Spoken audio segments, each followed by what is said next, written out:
You tell yourself it's just one notification. Minutes vanish, and suddenly you've lost an hour. The reason is not weak willpower. Instagram's feed was engineered to remove every natural stopping point, doubling your consumption through design. But the true science behind your endless scrolling runs far deeper. So, how exactly does your attention become their product? Asa Raskin did not set out to invent a trap. In 2006, while working at a small software company, he created Infinite Scroll, a way to keep content loading automatically and to remove the need to ever hit next page.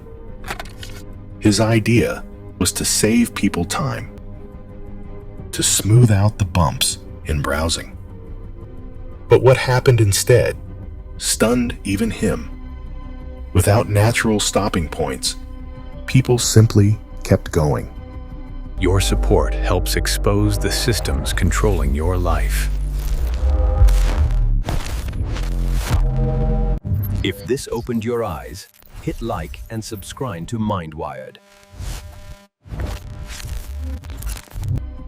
Behavioral studies found that when lists have no clear end, users consume dramatically more, often close to double the amount they would with traditional pagination.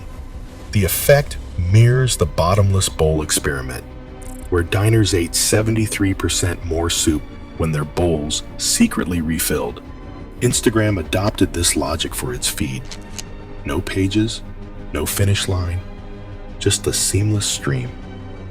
The result is a design that makes time slip away unnoticed, turning a quick check into an endless scroll. Raskin has since called it behavioral cocaine, a feature he now regrets unleashing. Scrolling through Instagram is not just a way to pass time, it is a behavioral experiment in action. Each swipe is a small gamble. Most of the time, the feed offers forgettable posts, but every so often something hits. The perfect photo, a clever meme, a friend's big news. That unpredictability is no accident. Psychologists call this a variable ratio reward schedule, the same principle that makes slot machines addictive. The brain's dopamine system is wired to respond most intensely, not to the reward itself, but to the anticipation of it. Studies using fMRI show that dopamine spikes as users hunt for the next hit, not when they actually find it. This pattern keeps people checking just in case the next scroll brings something exciting.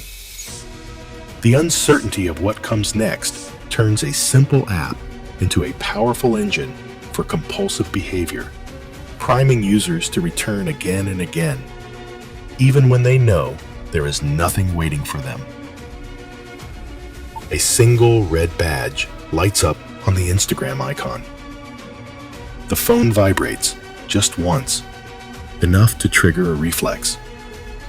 These micro pings aren't just notifications, they are engineered hooks. Each heart, like, or comment alert is a small jolt of social validation, designed to cut through distraction and demand attention. But the timing is not random. Meta's patents describe algorithms that predict when you are most likely to respond, sometimes holding back notifications until your engagement dips.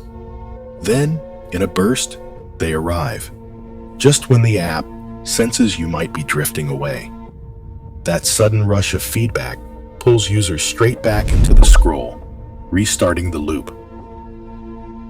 Instagram's feed does not just reflect what you like, it actively shapes it. Every pause, replay, like, comment, save, and even hesitation is tracked and logged.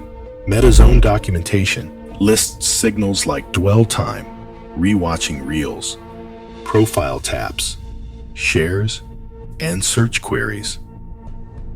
These signals feed into ranking models that decide what you see next, not based on what is good for you, but on what will keep you watching longest.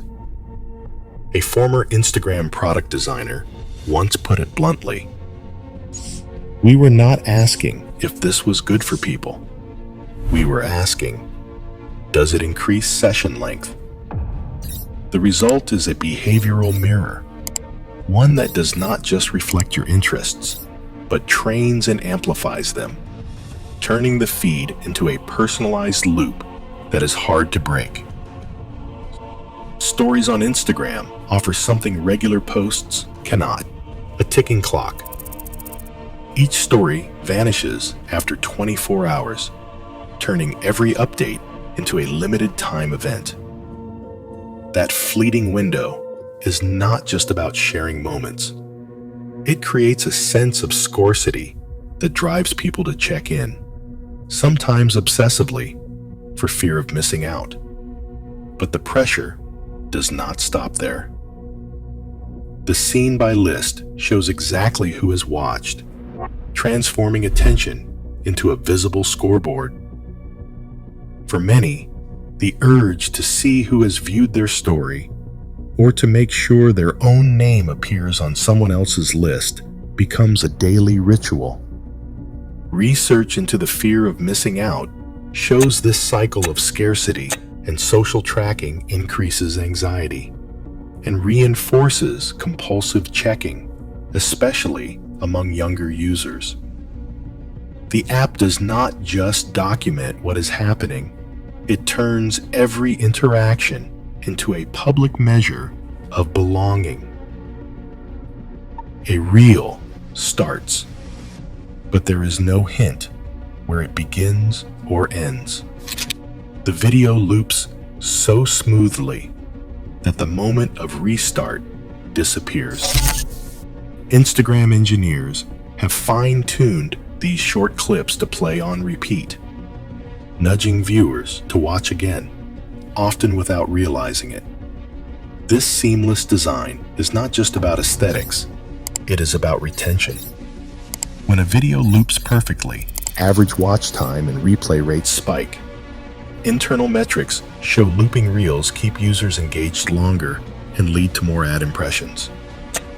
As the algorithm detects which loops hold attention, it pushes those formats even harder, deepening the cycle.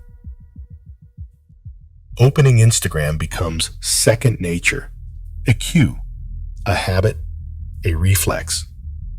Behavioral research shows that over time, the brain starts to associate app icons, notification pings, and even moments of boredom with the urge to check in. What feels like choice is actually a conditioned response, reinforced by thousands of micro rewards.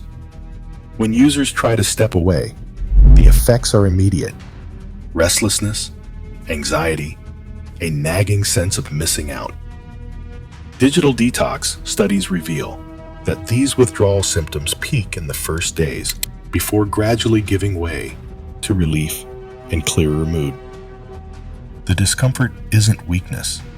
It is the result of design, training attention patterns until reaching for the phone feels automatic. Right now, 2 billion users fuel Instagram's behavioral engine, often without realizing who is steering. The real question: when attention is for sale, who actually owns your time? Let me know your thoughts below.